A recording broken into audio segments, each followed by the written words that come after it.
Now, I'll be completely honest. I forget who was next to speak. So, who wants to go? I think it was Vanessa, right? Vanessa, you ready to speak? I'm ready. You ready? Okay. Vanessa Simon, folks.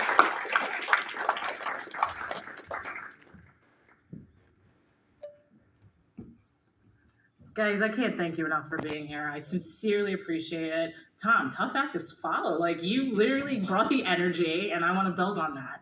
Just like we all are going to be building off of Lee Zeldin's momentum. So just give a round of applause to lead Allison Esposito. No, sincerely. So a little bit about me, and then I'll go into what I'm working on this year.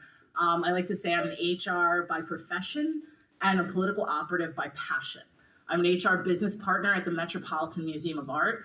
HR is my passion, and I enjoy what I'm doing, training, development. And when I saw it married with political science, because I graduated from Geneseo, so any SUNY school graduates out there, I realized that we need that space in politics as well, right? Training, development. How do we do better? How do we build off of what's going on? So I grew up on Long Island, Suffolk County, St. Anthony's graduate for any friars out there.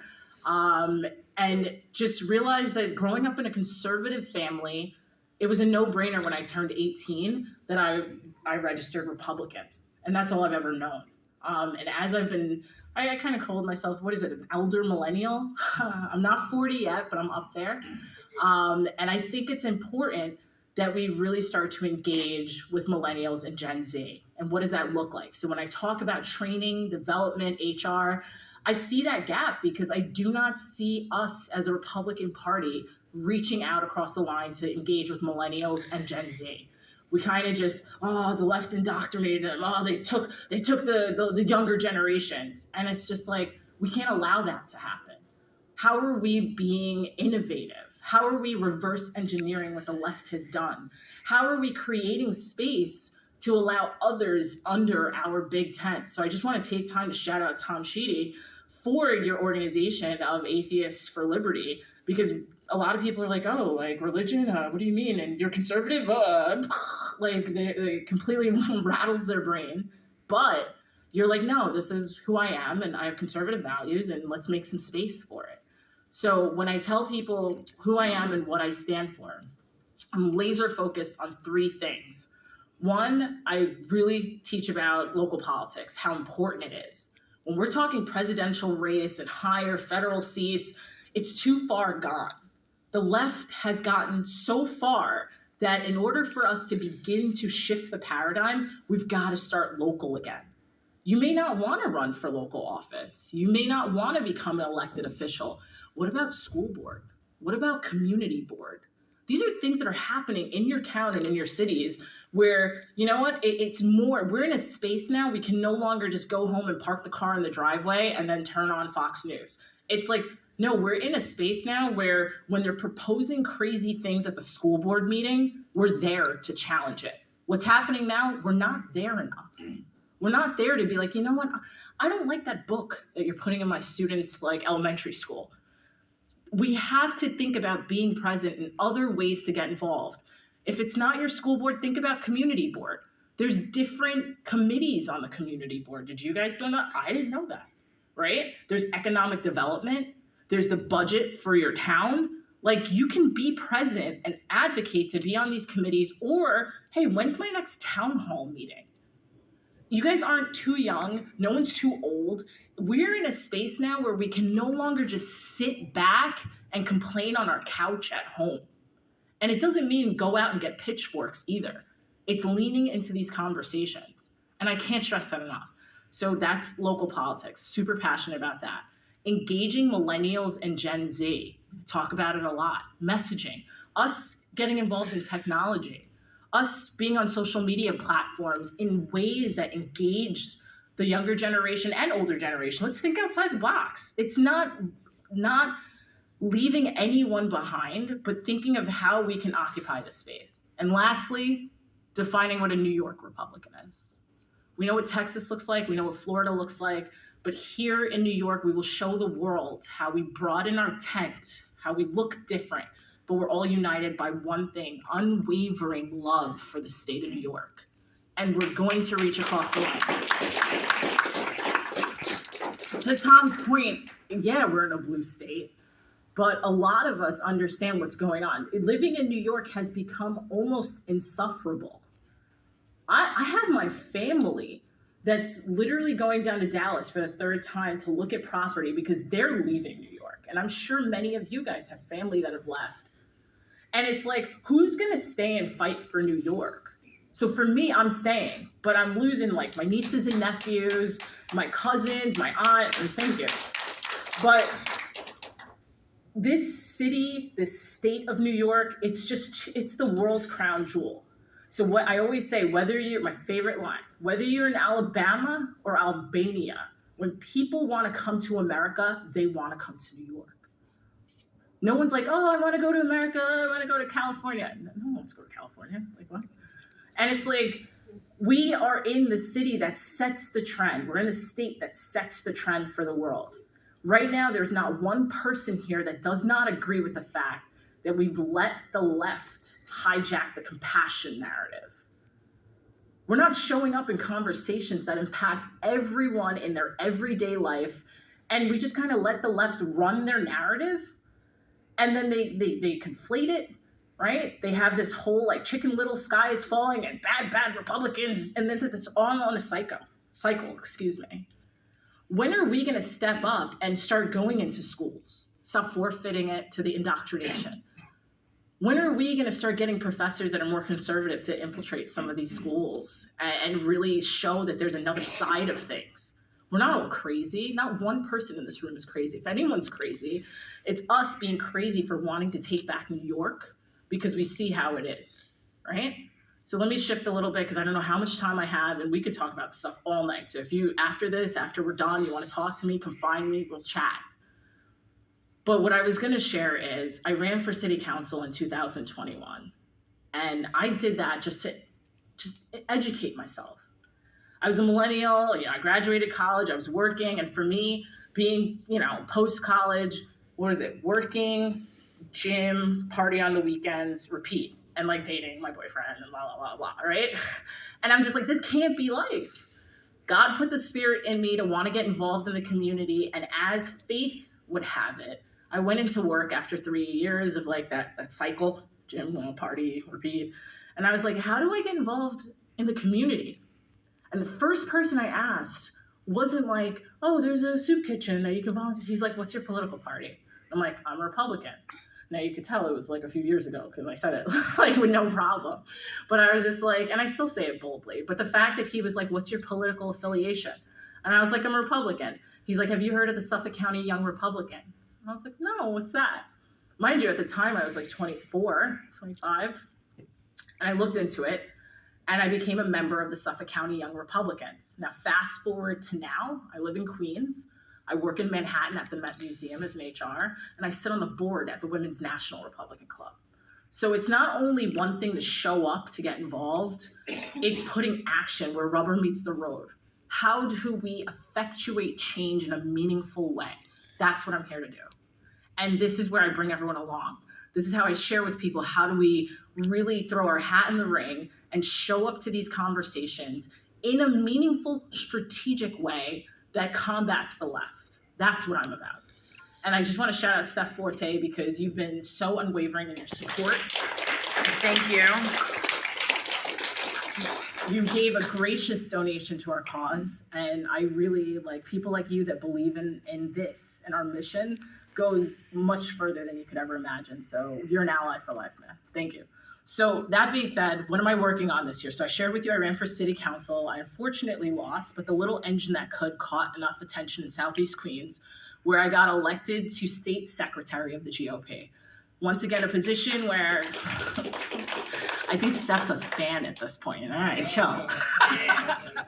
I'm kidding, I appreciate it. So I got to see it at an executive level, right? State GOP. But then something else happened where I felt like I could effectuate change on a grassroots level. And I was offered the opportunity to be executive director of a super PAC for Lee. Now, Lee Zeldin's someone that when I was 23, 24, he excited me back on Long Island as far as like me driving to the Hamptons to go to his first like congressional like event. And I'm like the only young person in the room and only person of color outside of the wait staff. And I'm just like, hey guys, is Lee here? And so the opportunity that he's running for governor, and I got to be on an ED that supported him and we got to work on ads that I got to produce, which I never got that opportunity before, and send those ads to specific zip codes.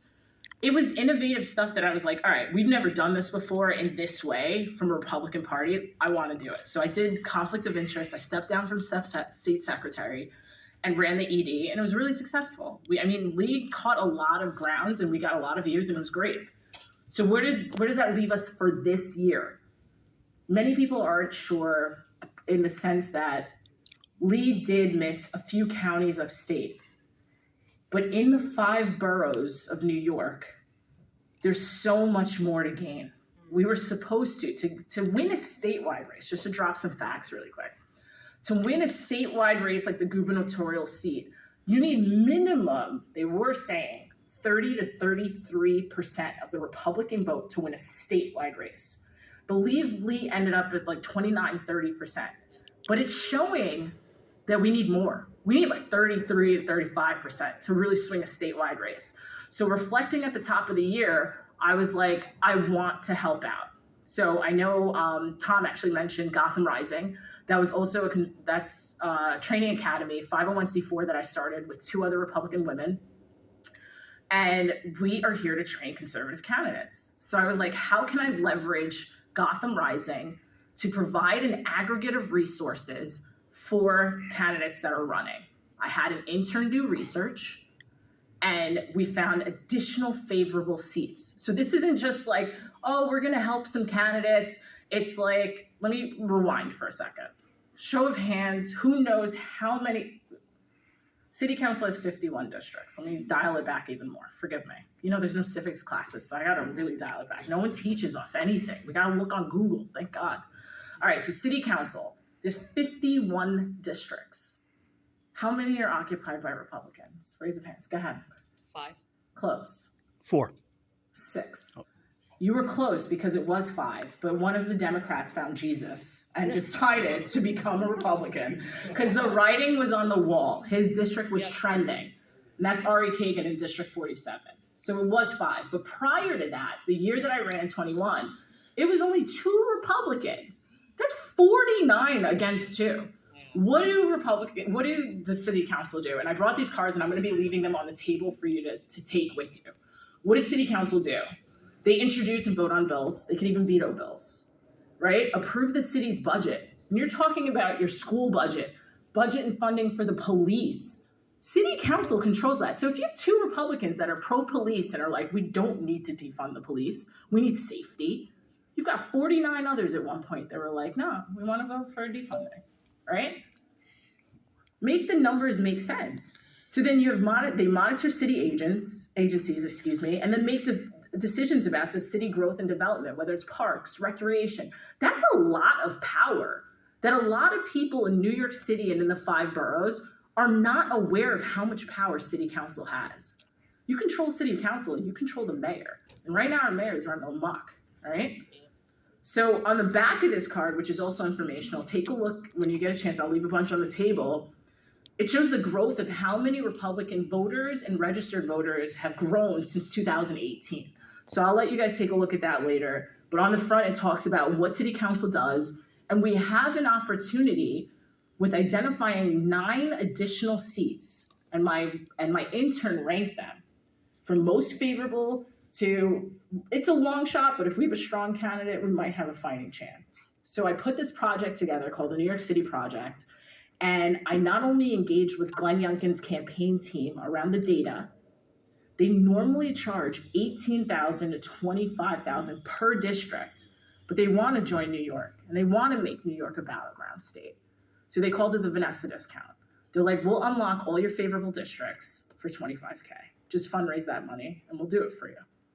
So that's the mission I'm on. And we're just shy of 5K. And I've been going around talking about the project, but that's not the only thing we're offering. I'm telling people other ways they can help. They could throw events, host some of these candidates to come and speak.